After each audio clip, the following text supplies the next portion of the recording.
Hey guys, it's Michelle. If you guys want to see how to make that delicious, yummy pizza, then go ahead and keep on watching.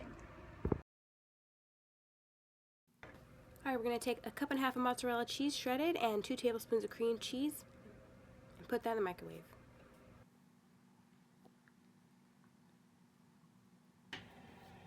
Alright, now go ahead and stir that all together as well as you can, and if it needs a little bit more time, you can go ahead and put it in the microwave.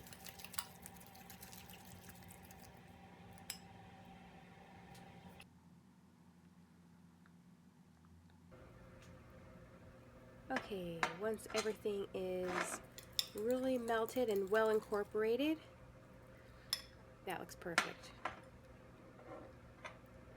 Now we're going to add 3/4 of a cup of almond meal. You can use almond flour, but this is what I had on hand.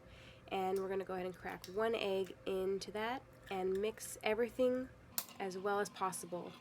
My almond meal was a little cold, so I needed to heat my mixture up a little bit more. You want to make sure that it mixes well and that everything is incorporated very well.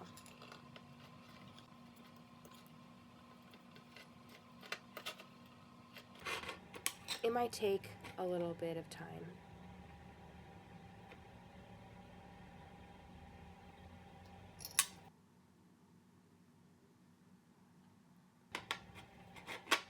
Alright, once you get a little bit more warm, it's easier to mix.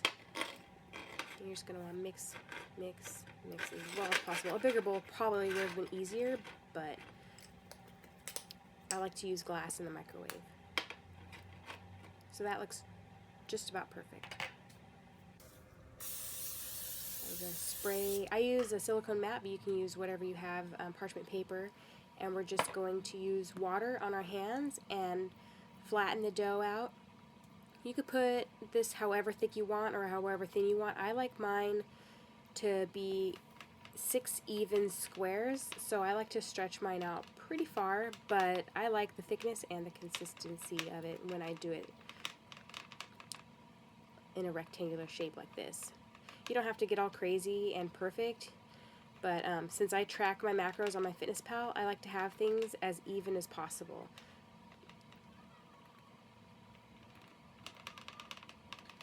Alright, now when you're done being a perfectionist, then we'll put it in the oven. But first I like to season the crust. You can season the dough beforehand, but I like to put a little onion and then garlic. This is garlic right here.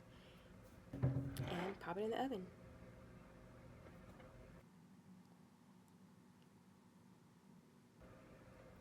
While that's in the oven, we'll go ahead and get our sauce ready. I don't like to buy jar stuff, so I just use tomato sauce. I think this is about a half a cup.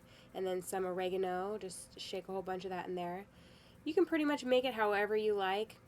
I just like to do oregano, and then I like to put some tapatio hot sauce to add a little bit of flavor and heat. Just do a couple splashes of that, or a few splashes of that, and mix it up. I also like to put pink Himalayan sea salt too, and that's what that is if you can't tell.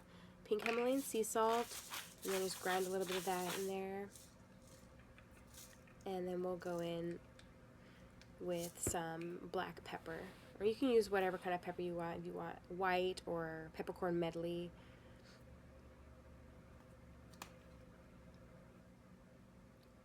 But there's some garlic. And then we'll just mix it up really, really well.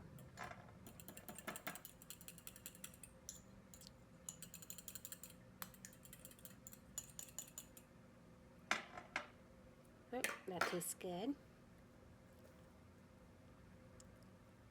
There's a black pepper that I mentioned earlier. I like a lot of pepper in mine, but you can put whatever you guys want in yours. This is just how I do it. I switch it up all the time though. We'll set that aside. Okay, after about 5 minutes, I'm going to take it out, and as you can tell, there are some holes in there. Well, not holes, but air bubbles. So you go ahead and use a fork and prick holes all throughout the top of the dough, so that way when it cooks longer, it's not going to have big old bubbles.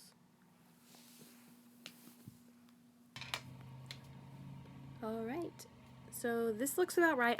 You could have cooked it a little bit longer if you want. It just depends on how dark you like your crust by the end of the cook time, because it still has to go in to cook the toppings.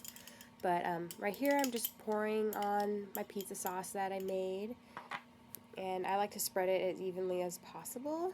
That way when I put all my macros in on my FitnessPal, everything is pretty much close to as accurate as it can be without having to do each slice individually. But what's great about this recipe is that you can go ahead and do your crust and then cut it into however many pieces you want, and you can use it as bread, you can use it as individual pizzas, or you can make one big pizza like I'm doing here. And since I do like the Fathead dough, which is made out of mostly cheese, I like to put less cheese on my pizza. That way I don't consume way too many calories in one meal. And right here I have 5 black olives that I just quartered up so they can go farther. And I think I have 2 servings of pepperoni. And for people that are a little OCD like my boyfriend and some other people that I know, they probably would have wanted me to add 1 more pepperoni, so it would have been perfectly even. But, it wasn't a big deal. And then I'm just going to plop that back in the broiler.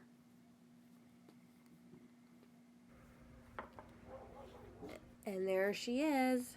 Looks so good. Sorry about my dogs, they're barking when I'm trying to do this, but it's okay. And then I always measure out my cheese or whatever I put on top.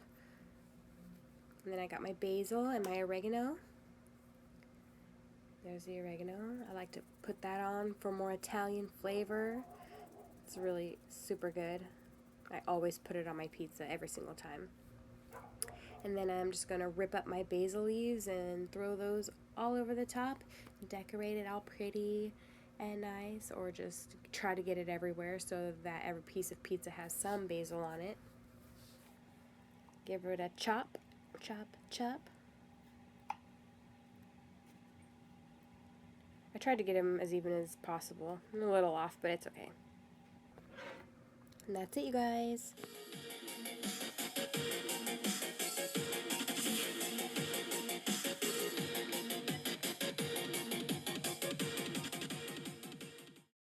Okay, now it's time for the taste test.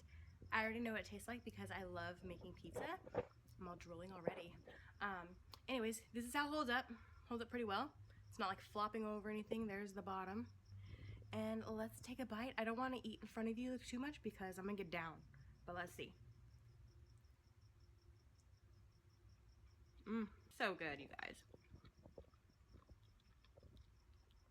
Totally not picking it up on camera, but I hope I got some good footage for you guys. Anyways, it was pretty fun making this video, and I hope you guys liked it. If you want to see more recipes, just let me know what you guys want, and I will see you guys in my next video. Bye!